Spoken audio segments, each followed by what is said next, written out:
All right. Well, good morning, good afternoon, everyone, and welcome to today's Exploring by the Seat of Your Pants event. My name is Joe Grabowski, and I'll be your host for today.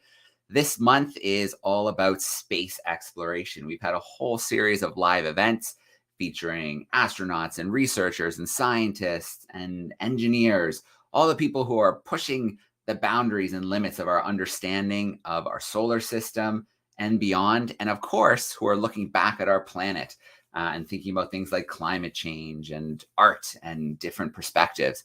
So it's been an absolute great month so far. We still have some space exploration events coming up. So if you do visit our website, exploringbytheseat.com, you will find the space exploration events under our events. You'll see a whole page for them. You can also find them under our main lesson page as well. So today's event is going to be another great one. We have celebrated NASA astronaut, pilot of the space shuttle Endeavour, and crew member of the Russian Soyuz spacecraft, Terry Virts, joining us today. So he spent around 200 consecutive days as commander of the International Space Station, so living in space. This was one of the longest space missions of any NASA astronaut. So he has had an amazing perspective of looking back at our planet. On one of his missions, he helped install the space station's 360-degree observation module, the cupola. And so this allowed him to not only look back at our planet's beauty, our climate, where we fit in, it also allowed him to take one of the most photos of any astronaut ever to visit the space station. So I'm going to bring Terry in live with us right now. Hey, Terry, how are you? Good. How's it going there in Exploring by the Seat of Your Pants headquarters? It is good. It is good. We've had a great space exploration month. We have a whole bunch of classrooms who are excited to fire away with questions. They're in camera spots. They're tuning in live via YouTube. We're excited to leave the planet with you for a little bit today. Well, let me jump in. Let me call up my slides here. Sure. Take just a second. And let me know when you see them. Okay, it's loading, and it looks good. We're full screen. Looks okay. Good. Well, let me jump right in. Any good astronaut talk begins with launch, and this was my first launch on the space shuttle Endeavour. It was one of the last shuttle flights, and it was a nighttime launch. And you can see here in this video, Joe, I hope you can hear it. Let me know if you hear the audio. You can see what it's like to launch on a space shuttle. Can you try and turn it up a little bit more for us, Terry? Okay. Booster ignition and liftoff of shuttle Endeavour, NASA's final space station crew compartment, delivering today with a view for our celestial backyard. So the space shuttle was amazing. It had 7 million pounds of thrust, and it only weighed 4 million pounds. So more thrust than weight, you get to accelerate. And as soon as you launch, you get smashed back in your seat. Those big white solid rocket motors vibrate a lot, so it's like somebody grabbing you and shaking you. You can see each of those two engines right there burn 10,000 pounds every second of rocket fuel, and each of the three main engines burn 1,000 pounds a second. So the space shuttle burns 23,000 pounds of fuel every second, which is pretty amazing. And it was an awesome experience. It takes a little over 8 minutes to get into space, and it's a ride unlike anything I've ever done. Let me see. This is a view of my whole ride into space. It was about, like I said, a little over 8 minutes, and we were launching towards the moon, which was cool. But if you look at the stars, see the stars are all streaks. That's how much the Earth rotates in 8 minutes. So you can see that when you launch into space, it's not just like an instantaneous shot into outer space. It takes time, and during that time, the Earth is rotating, which is pretty cool. And this is a video. Joe, were you able to hear me on the last one? Yeah, you're coming in nice and clear, Terry. Okay, great. This is a video of my friend watching. He just took a home movie. He had his little camcorder and he took it. And this is from about probably 3 or 4 miles away from our launch. And you can tell it takes a few seconds for the sound to get there because we're so far away. And sound only travels 1,000 feet per second. So the speed of sound, it takes probably 30 seconds for the noise of the rocket engines to get to where they're standing. Endeavour my God, this is unbelievable. Tucker, don't drop that. Oh my God, crap.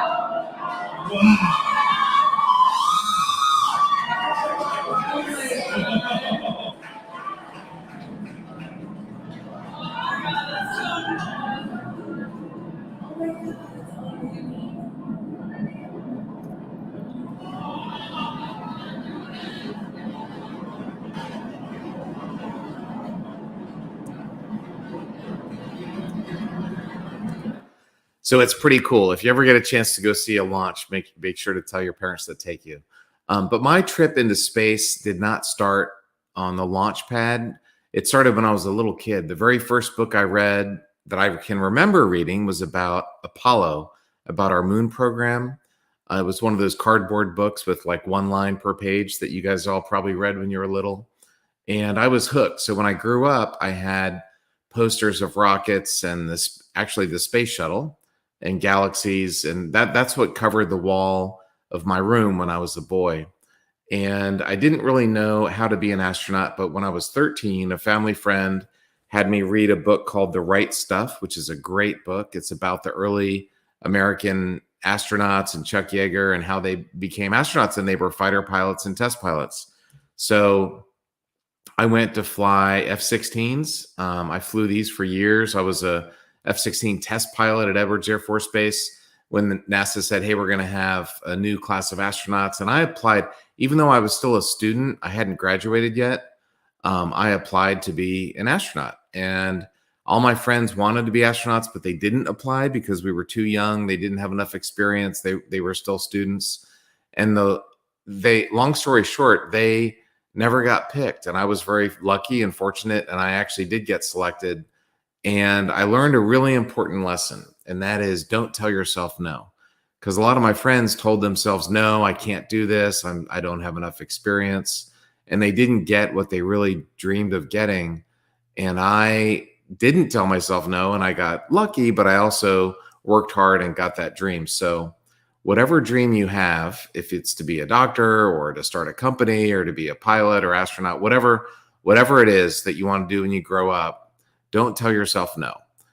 Tell yourself yes if you do whatever the work is. If you want to be a doctor, there's a lot of work you have to do. But that first step, don't tell yourself no, is super important. And that's my advice for adults and also for kids. So both of my space flights on the shuttle and also with the Russians took me here. This is the International Space Station. It's a really cool spaceship. It's about 1 million pounds, so it's pretty massive. It's bigger than a football field or baseball field. I'm a baseball fan, and it's the big baseball championships happening tonight. If the space station flew down, it wouldn't be able to fit in there. It's so big. And on my first mission, I finished building the space station. It took over a decade. It took over 10 years for NASA to build this thing. But I helped to bring up the last 2 modules, and then when I went back a few years later, I ended up spending 200 days on that flight. So I spent a little over 7 months in orbit around the Earth on the space station. A lot of people ask a lot of different questions, but probably the most common question is, what's it like? What's it like to be in space? And the most overwhelming sensation that you have, the first thing that you feel is floating or weightlessness. And what it feels like is you're falling, because that's what's happening. You're falling. You can see that lens, see that big camera lens that's floating right next to me. It's actually falling towards the center of the Earth, but I am falling towards the center of the Earth, and the space station is falling towards the center of the Earth. Everything is falling at the same rate, so they just float together. The difference is they're not just falling straight down, they're falling and they're also moving forward at about 5 miles a second because we're going so fast. So that falling and moving forward makes a curve. And because the space station is at the exact right speed, that curve is the shape of the Earth, and that's called an orbit. Exercise on Earth is really important. I need to find some time today to get some exercise, to be honest. But in space, it's even more important because you don't ever have like the Earth's gravity to fight against. Because you're weightless, your body never gets any exercise at all. So we have this treadmill on the wall, which is pretty cool. it's also floating. See how it's banging around? It's not bolted to the wall. It's on springs. And that's called a vibration isolation system, because you don't want astronauts running to bang the station around. This is my crewmate, Samantha. She's doing weightlifting. That thing is called ARED, and it's a big weightlifting machine. And by the way, thank you to IMAX, the IMAX company. I helped to make a movie called A Beautiful Planet, and they let me use a couple clips from that movie about my space mission. And so these are clips from A Beautiful Planet. But between running on the treadmill and doing weightlifting and doing a bike exercise, I spent 200 days in space, and my bones did not deteriorate at all. My bones and muscles came back in really good shape, even though I was weightless for 200 days. And that was because of the exercise that I did. So it's really important in space, but it's also very important on Earth. Cutting hair is something that's pretty easy on Earth. It was pretty easy for me and Anton. This is my Russian crewmate, Anton Shkaplerov, in space. For guys, I just took the clippers. I set them on number 2, plugged the vacuum cleaner in, and took about 30 seconds, and I'd have my hair cut. I still have the same hairstyle many years later. But Samantha, a lot of women fly in space. That they've been flying for many years, but they just let their hair grow out, put it in a ponytail, and don't worry about it. But Samantha wanted a proper haircut, so I had to learn how to cut women's hair, and that was very, very stressful. But I think it came out pretty good. If you Google, the European Space Agency made a funny video of me cutting Samantha's hair. It's like in fast speed, so maybe your teachers can Google that after the talk. Sleeping in space is really cool. I would get in my sleeping bag. We had a little crew cabin that was our own little personal area. I would zip my arms and my head and everything inside the sleeping bag and just float. So my sleeping bag wasn't clipped to the wall or anything. I literally just floated there in my cabin, but it was pretty cool. Science is the mission of the space station. We built this giant space station so that we could do science. When I was there, we did over 250 different types of experiments. Some of them were simple, just like a box that you plugged in.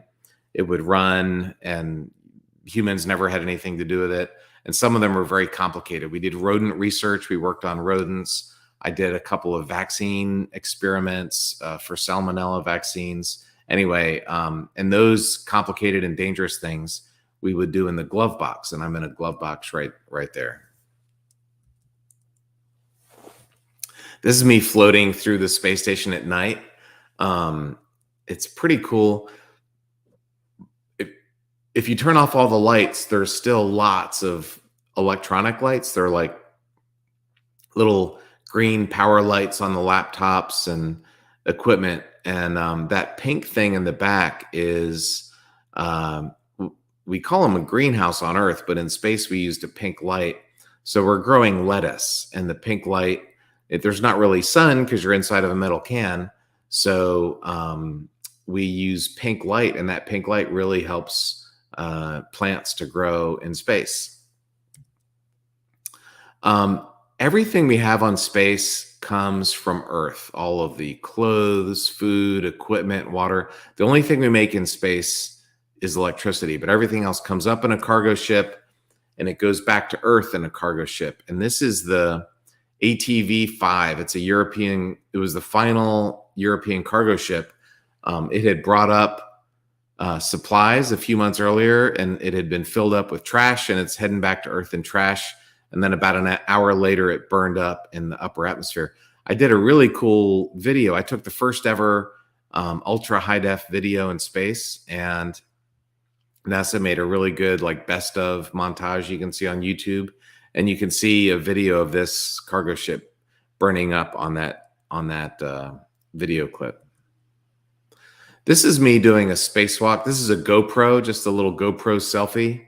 But you can see all of that equipment. When you do a spacewalk, you're in a big, giant, bulky suit, and you've got all kinds of boxes and tethers and attachment devices and bags full of equipment. And you have to keep track of all of it and not let any of the cables get wrapped around anything else. And so it's It's really very difficult. Physically, it's tough to move around in that big, heavy spacesuit, and it's tough to keep track of all your equipment. I knew I had really become somebody important when I had my own Lego. Samantha's boyfriend at the time, now husband, had sent up some Legos for each of us, which was really cool. So I got my own Lego, and I love sports, and so he sent me up an American football Lego, which is pretty awesome. Landing in a space shuttle was very nice. It was like landing in an airliner, if you've ever flown on Southwest Airlines or Delta or United. But this is landing in a Soyuz capsule. So the capsule is very small. It's very compressed. You're squeezed in there, and you're under a parachute. And so you just fall down and smash on the ground in Kazakhstan.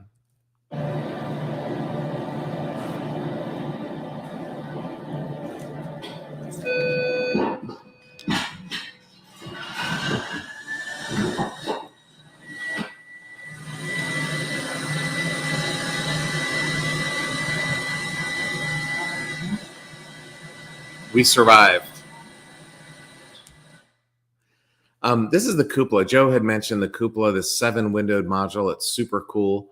I took a lot of pictures. They told me I took the most ever pictures of any astronaut, over 319,000. So I've got to click through these really quick to get through them all. But I'll just show you a few videos of Earth.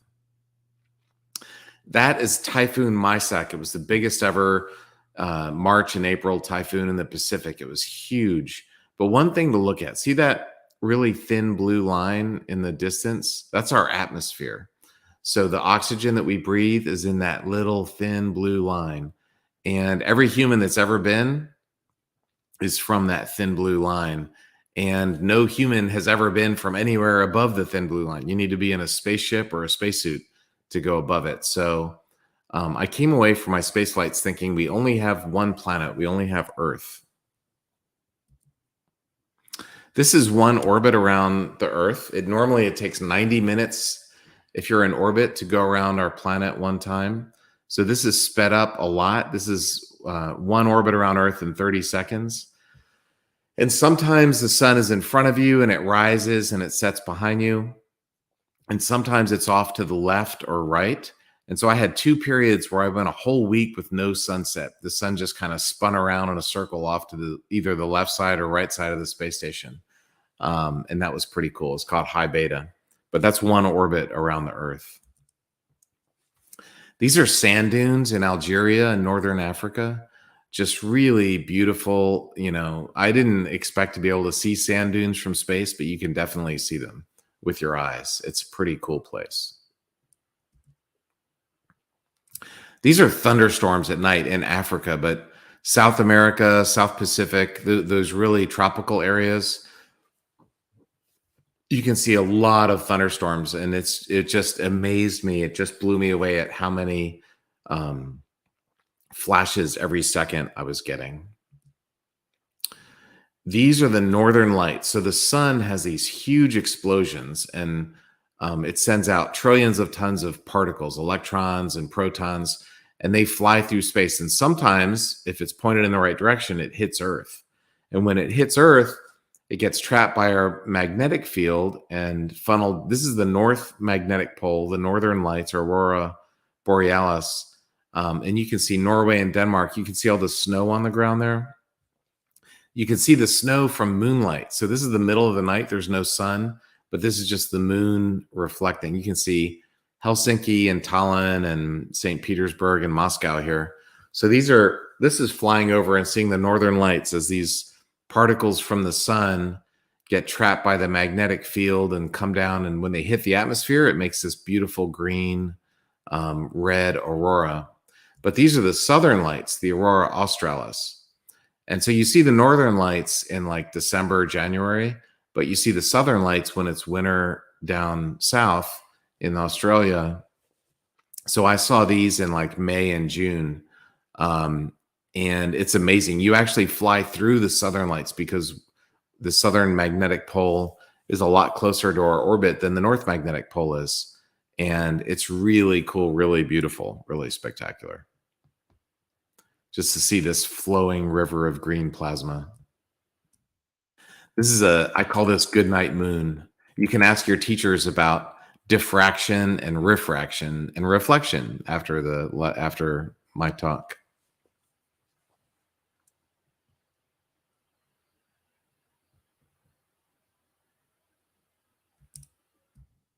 This is our galaxy. This is the Milky Way. You can see the moon shining on the ocean there. During the daytime, you see a thin blue line of atmosphere. At nighttime, you see this really thick brown and green line that goes up a lot higher. It's super, super, super, super thin atmosphere. You couldn't breathe it at all. If you were up there and you took your helmet off, you would die instantly. But there's a really small amount of oxygen and nitrogen and gas that goes up for hundreds of kilometers above Earth. And that's our galaxy. There's just so many billions of stars. It's really amazing to see. But it's really beautiful. I could never pick out any constellations because there's so many stars. And this was the last picture I took in space. After I took it, I went, that's the best picture I'm ever going to take. I stopped taking them. I downloaded the images and I flew back to Earth after this.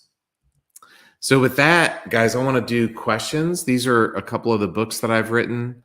Nat Geo photography book, How to Astronaut is a word book, and The Astronaut's Guide to Leaving the Planet is an illustrated book that you kids might like. It's maybe for 10 to 12-year-olds. It's kind of for kids. But let me stop screen. So if you guys like books, I just have The Astronaut's Guide to Leaving the Planet, and that might be something that you all enjoy. Excellent. Well, Terry, I will share a link to that for the classrooms as well afterwards. And again, what an amazing presentation. What an amazing experience. And what always kind of hits home to me is you share the message very near to the beginning. Is if you want to do something, don't let other people tell you no. Even if it's hard or you don't think you're going to succeed, you got to do it. You got to try anyways if it's something you're passionate about and you want to do. All right. Well, we're going to play a little Kahoot together. So while you were presenting, I pulled together a little Kahoot quiz, and we're going to have our classrooms compete and see who comes out on top today. So I'm going to share my screen. Here we go. It should load up now. And so you want to go visit kahoot.it. Then it's going to ask you for a PIN number. We see it nice here, nice and big for you at the top, 727149. If you have one-to-one technology, maybe you have Chromebooks or tablets in your classroom, you can join at your seat. If not, no big deal. Maybe your teacher can put this up at the front of the room and you guys can shout out your answers to him or her. If you are at home or have something that can scan QR codes like a mobile device, you can scan that QR code and it will bring you into the event. So we're getting our auto-generated names here. I saw a space lemming. So we have a space lemming in there. We'll see how they do. But I also see the noble hen and the nimble bobcat. So we've got lots of students coming in here to join us. Maybe, Terry, while they're joining, just to give them a minute, I'll grab a couple questions here from YouTube that have already come up. Yeah. Okay. So Mr. Elsa's class, there are 3 grade 6 classes joining us in Burlington, Ontario, and they want to know, what is the worst part of your training to become an astronaut? The worst part, honestly, the worst part is probably traveling, because you have to go to Russia and Japan and Europe. And I actually love traveling and I love going to those places, but it's hard on your family, because when I was flying in space, I had kids. And so the travel time and just being gone was probably the toughest part. All right. And I think this is a good question to sweep to get finished right now. Classrooms always want to know whether it's an ocean rower or someone, on an expedition in the Amazon. They always want to know about the bathroom. So how did you deal with that in space? Very carefully. You don't want to be the guy that breaks the toilet. So first of all, you have to know, there's a checklist, like everything at NASA, there's a checklist for going to the bathroom. So you want to follow that checklist and not break it. But the basics is really simple. And on Earth, you have gravity to make sure everything goes in the right direction. In space, you have airflow. So there's fans that blow air, and that keeps everything going in the right direction. And there's a hose for number 1, and there's just a can for number 2. So it's actually pretty simple and it works fine. but you just want to make sure that you're not the person that breaks the toilet, because everybody else will be pretty mad at you. All right, fair enough. I think our students in classrooms, it's slowed down, so I think we can get into our Kahoot. So we'll get a 3-second countdown. I believe I put 5 questions this time around. There's true and false. There's multiple choice. You have 20 seconds for each question. The faster you answer, and if it's right, you will get even more points. So let's get into it and see how this goes. All right, here comes that 3-second countdown, and then we are go. So our first question, about how much did the space shuttle weigh before launch? Was it 500,000 pounds, 2 million pounds, 4 million pounds, or 7 million pounds? So is it 500,000 pounds, 2 million, 4 million, or 7 million pounds? Got a couple more seconds to get your answer locked in. Ooh, a little bit of a spread towards the 4 and 7, but the 4 million pounds is correct. Good job to those students who picked that one. Let's see what that does to our board. The awesome dog is holding down the top spot. So let's go to a true and false question. Terry was selected to be an astronaut on his first application. Is that true or is that false? So Terry was selected to be an astronaut on his first application. True or false? What's that like, Terry? Is it a big process, I imagine? Lots of paperwork, physical? It was huge. Well, back in the day, it actually was paperwork. Now it's all online, but we had to print out a big thick thing and send it in. Took over a year, and that was a pretty awesome day to finally get that news. That was really, really cool. All right. So those who selected true overwhelmingly, that is absolutely correct on his first application. And, you know, there's lesson to be learned there, too, because you never know what happens if you try. We've also hosted astronauts. It took them several applications. So that's another lesson in persistence and, not giving up, chasing what you want. Absolutely. So, the awesome dog is not going to let that spot go. So let's go to our next question. Another multiple choice. About how many days did Terry spend on the space station? So was it 40, about 100, about 150, or about 200? So we saw lots of great clips from that stay, lots of great pictures. About how long was he on the station?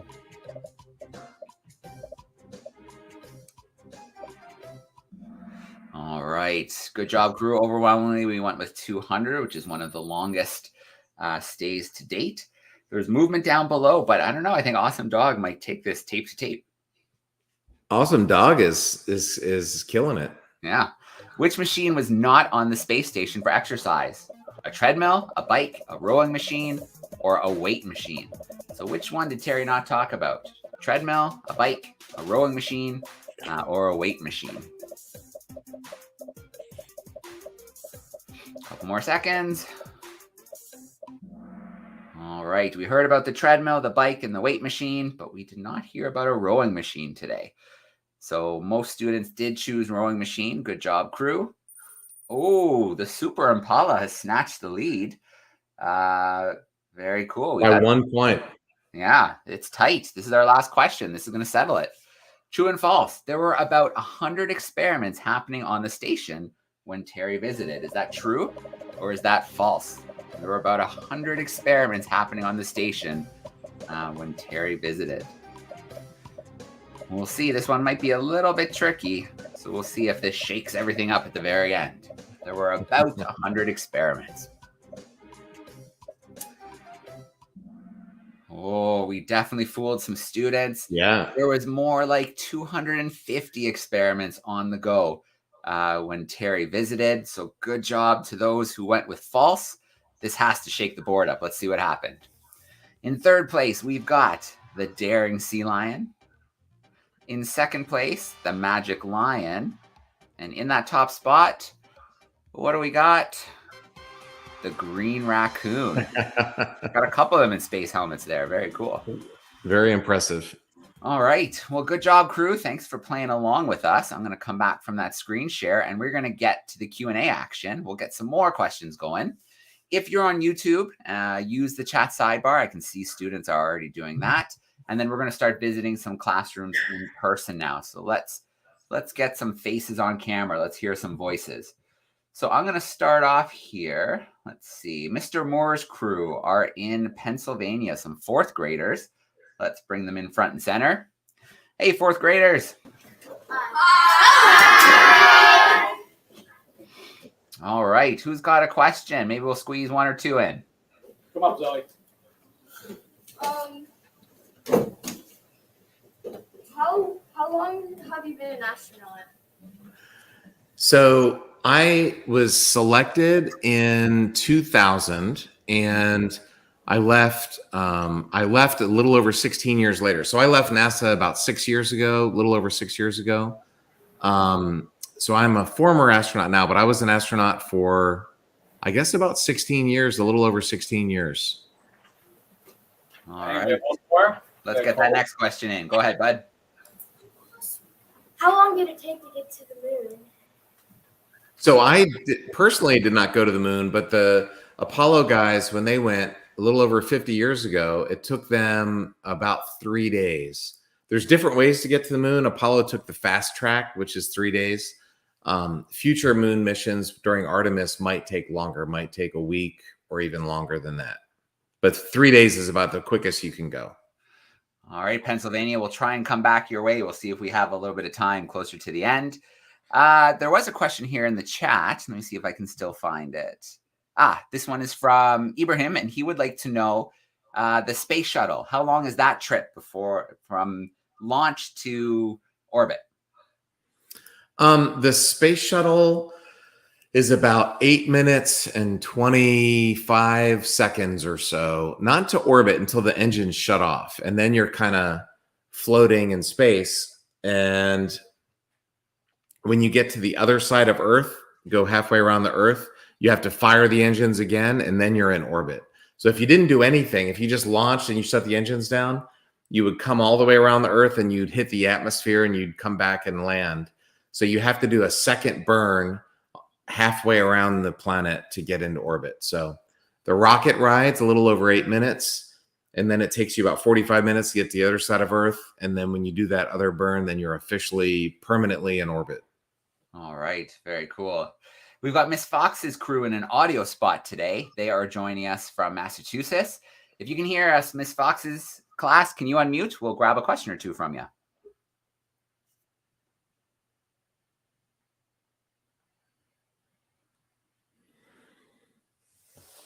Miss Fox's crew. Oh, hello, did you just call on me? We gotcha. Do you have a question or two for us? Can you come back to us? Yeah, absolutely. We'll Okay. come back. No worries. Okay. Let's grab another class here. Let's go to a classroom in Canada. We have in North Bay, we have some third and fourth graders hanging out with us. Let's bring them in front and center. Here they come. Oh, turn it on. North Bay. Hi. Hi, my name is Asher, and how does the sun have little explosions? But does the sun do the explosions that I talked about? Yeah. So that's a good question. The sun is like a big, gigantic nuclear explosion happening all the time. And that's why we have so much heat. That's why on a summer day it's so hot. So there's just so much mass. Most of it's hydrogen, the gas hydrogen, but there's also helium and iron and other elements. There's so much of it, they squeeze together. And when you squeeze these elements together, it does nuclear fusion, like a giant nuclear bomb.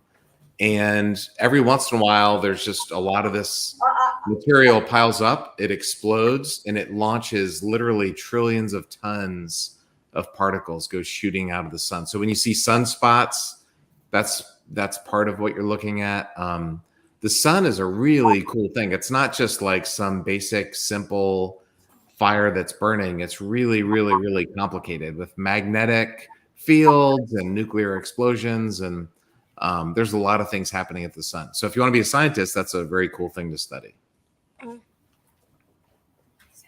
All right. Yeah. My name's Matt. I want to know, were you ever scared of space? Was I scared of space? You know, before my first flight, I was really nervous. I was kind of afraid because I didn't know what It would be like, would I be able to do my work? Would I be too freaked out floating? I was worried about what the experience would be like for me. Space itself is very dangerous. You know, there's no air there. That's super hot. It's not a place where humans can live unless you have a spacesuit or a spaceship. So I probably should have been more nervous about that than I was. I was mostly worried about doing my job right. But it is a dangerous place, and you have to be very careful and have, you know, when you go into space, for sure. Thanks. All right. Thanks, North Bay. So I do have a message. Miss Fox's crew in Massachusetts are good to go. So if you want to unmute for me, we'll grab a question or two from your crew. I know you guys had a class changeover, so the time was just bad. We Okay. are here now. Perfect. What was the most stressful? What was the most stressful part of space? That's easy. So I launched on a space shuttle, and I did spacewalks, and I was commander, and we had emergencies, an ammonia leak. By far the most stressful thing I did was cut Samantha's hair. That was very stressful. You don't want to, if you're cutting women's hair, you don't want to mess that up, especially when it's the most famous Italian on earth. Samantha's really famous. She's a rock star in Italy. So that was very nervous. All right. If you have one more there, Miss Fox, we'll grab another one. What was the food like in space? The food. I have some slides about foods. I didn't show them today. The food was actually really good. It's better on Earth, but they have pretty good food. Some of it is like military meals. They call MREs. If any of you have parents in the military, food comes in these green bags. You just cut it open and you eat it, and you're ready to go. Some of it is dehydrated, so you take these little hard, crunchy things, you put them in a machine, and it fills it up with water. And you can make meat or vegetables or soup or dehydrated fruits or all kinds of stuff. The drinks were okay, any kind of powdered drink. So coffee, tea, milk, a lot of fruit drinks like Gatorade and other fruit drinks. You can do powder. The one thing you can't do is carbonation. So I've got my Coke Zero here. You can't have anything with carbonation in space, but the food was actually not too bad. All right. Thanks for those questions from Massachusetts. We're going to jump to, where do we need to go now? We have not been to, okay, let's bring in our next class. We are going to 2 grade 6 classes, 6A. There they are. Hi. How's everyone doing today? Hey, Ben. Maya. Yeah. Can we get one for Maya too? Yeah, Maya. Can we get Maya? Do you want to wave hi? Hi. Okay. Hello. Okay. That's Deshaun. All right, Haven. How long did you go to school for to be an astronaut? So how long did I go to school to be an astronaut? The real answer is my entire life. And I'm actually still learning now. I like filmmaking. I just made a short film. I'm learning how to be a director. I'm still learning things now. But, you know, I did my normal school through 12th grade. Then I went to college. I did 4 years at the Air Force Academy. I did a couple of exchanges overseas. I studied abroad in France and in Finland, lived in Korea, Germany, and Turkey. So I've lived overseas a bunch. I went to test pilot school, which is kind of like graduate school. That was a year. I did astronaut basic training. That was a year and a half. My training for my shuttle flight was about a year. For my station flight was about 2.5 years. So I've done a lot of school in my life, and I'm still doing school. I'm learning how to write screenplays, and I've got some big books that I've been reading about how to write. And so I'm still learning. Whatever it is you guys want to do, school is so important. And what you do when you're 15 or 20 or 25 is going to be different than what you do when you're 40 and 50. And so the best advice, the best thing you can do for yourself is just love learning and always be ready to learn new things. Ask him if he knows where we are. This factory is. Do you know where we are? I think you're in 6th grade. Yeah. But where? Where in the world? This class is in a really cool location, Terry. Do you guys want to tell them? Texas? No. Go tell me. We're in Moose Factory, Ontario. Ontario, Canada. Yeah. You're So in Canada, eh? They're in Moose Factory, right up near James Bay, in Northern Ontario. Oh, that's Northern Ontario. I was in Southern Ontario last year. I did a National Geographic talk there. I have never been up north. How is it up there? Is it cold yet? Yeah. It was cold this It's- morning. It's 33 degrees here in Houston, Celsius. So like it's 90 degrees in Houston. A little bit warmer. Maya. Do you guys have one more question for us? Come on up if you got another one. I'm Maya. I just have a question. How do you know when to sleep in space? Because you can't see the moon or the sun. Yes.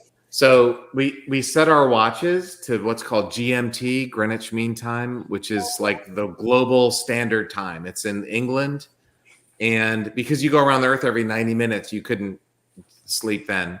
So we just live our lives on GMT. Basically, we have a meeting that starts at 7:30 in the morning GMT, and we have our final meeting of the day about 7 p.m. GMT. So we live our lives on GMT. But one of the things, you saw that video of the sun not setting, and that's kind of like what you get in the north, in northern Canada. In the summertime, the sun never sets. So it's kind of like that on the space station. But the space station never has the sun never rises. We don't have that issue, but we do have it where the sun never sets. Oh, yeah. All right. Well, our crew in Moose Factory, thanks so much. We'll try and get you in for one more question at the end, okay? Okay. Moose Factory. I've heard of Moose Jaw. I've never heard of Moose Factory. Very cool. The islands. Cameron. It's unacceptable. All right. We're going to come back your way soon. We'll try and squeeze in one more. But before we do that, we have to visit Miss Stevenson's crew. Some grade 6s hanging out with us. There they are. So grade 6 here, you'll see there's a lot of grade 6 and grade 9 because that's where they study space, especially here in Canada. Matthew? All right. We're ready for you guys. Alright. So my question is, what was the hardest experiment you did in space? The hardest experiment? That's a really good question. I think the rodent research was the hardest because it was like a week or a couple weeks of work, several weeks of work for sure. We had mice, little cute mice, and mice are really the most important animal, I think, for humans because they help us with all kinds of medical drugs and that kind of thing. So we had to work with the mice. We had to feed them for weeks. We had to clean them. One of my jobs was x-rays with the mice. We had them in the glove box. And so that was a lot of work and it took hours and hours and hours. It was a lot. But it was also probably the most important because it's probably the most likely to benefit humans on Earth. So the mice for sure. Rodent research. All right. Let's get one more question from our crew here, our grade 6s. Do you get motion sick in space? I think everybody feels something. It depends on the astronaut. Some get sick when they go up. Some get sick when they come back to Earth. Some don't get sick, but everybody feels bad. Like for me, my first 2 days were terrible. I had the worst headache I've ever had. I was taking ibuprofen and it didn't help. I could only move my head about this fast. I just had to move my head really slow. My first day, my second day was terrible. My third day, I woke up, I felt terrible. And then all of a sudden, it was like a light switch, like click. And all of a sudden, I felt fine on my third day in space. And then I was fine the rest of the time. And then when I went back to space about 5 years later, I felt fine. It was not a problem at all. So, everybody feels something and there's really nothing you can do about it. It's just your brain.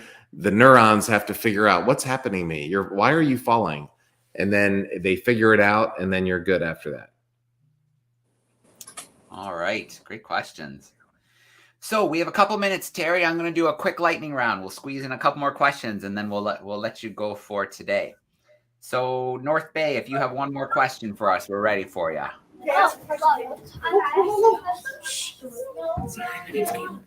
Hi, my name is Caleb, and my question was, what was like the hardest? Like, did you try to do like backflips or flips tricks? I did some of those. I was okay at them. Some guys, they would sit there and they go up in a ball, and then we would come up next to them and just spin them around like crazy. I didn't like that. I would go in the middle, and you can spin yourself like a pencil, like spin yourself in this axis. And if you put your arms out, you slow down. And if you bring your arms in like a figure skater, you go really fast. So you can do that figure skating stuff in space.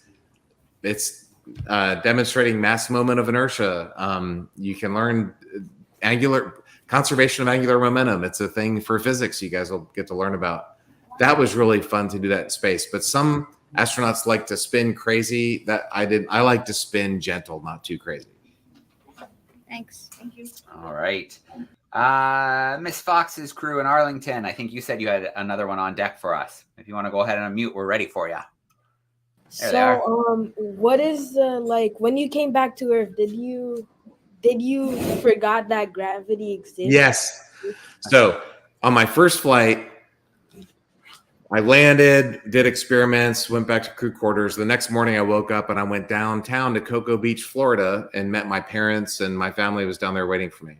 So I was at a hotel. I was telling them about space, and I had a bottle of water, and I just went, somebody wanted a bottle of water. So I picked it up and I went vroom and dropped it, and it fell straight to the floor. So that was the only time I did that. But I actually dropped a bottle of water, and it doesn't float on Earth. If you were wondering, it only floats in space. I know. Good question. Right. Awesome. Thanks, crew. Okay, we're gonna squeeze in one more from Miss Stevenson's, then we'll wrap up with our Moose Factory crew. So Miss Stevenson's class, if you guys have one more. Me too. Hi, my name is Sophia, and what's the craziest thing you did in space? Nobody has ever asked me that today. What's the craziest thing I did in space? When I did my first spacewalk, I went outside and some astronauts get vertigo, and I didn't know if I would or not. So I went outside. I was outside for 5 seconds, and the very first thing I did was let go. I was holding on. Well, I have a little tether, so I connected my tether to the handrail, and I just let go. And I was looking down at Earth, floating in outer space, no hands. And I said, okay, I'm okay. I'm no vertigo. So I grabbed on and went about it. But that was pretty crazy to go outside on a spacewalk and then immediately let go. All right. So Terry, before I bring in our crew in Moose Factory, there is a question in the chat. Our Burlington classrooms want to know if you're rooting for the Astros or the Rangers tonight. Oh my God. Astros. I was there last night, and I'm going to be there tonight, and it's not looking good. But yes, Astros. I've got about 500 Astros hats and jerseys. Here. There you go. Representing. Representing. All right. Yeah. Well, good luck to the Astros tonight, and let's bring in our Moose Factory crew for their. Hi, Mr. Virts. My name is Jacob. My question is, how do astronauts go to the washroom in space? Well, I talked about earlier, like for the bathroom, for the toilet, you use airflow to make sure things go in the right direction. For cleaning up, like for showers, there's no shower. A bottle of water this size, a little 1 liter bottle, would cost tens of thousands of dollars. So we can't afford to waste water like that. And plus, it's a heavy piece of equipment. So you just use a wet towel. So we exercise 2.5 hours a day. I would get dripping sweat from my head to toe sweaty. And you just take a wet towel. Hopefully it has some soap in it. When I was there, they did not give us enough soap. We need more soap. But and then you just wipe down with a wet soapy towel, and it was good. But I know all the boys watching right now would love to spend 200 days with no shower. So that was pretty cool. All right. Very cool. Thanks so much to our crew in Moose Factory. Bye. Thanks, grade 6s. Bye. Bye, guys. You guys were awesome. Those are great questions. Really awesome. Yeah. So Terry, a shout out to our classrooms. Always great questions coming in via the YouTube chat. Always great questions coming in on camera. In fact, let's just pop some of them in if they want to get loud for a second. A big goodbye and thank you before we do sign off. There's a few of them there.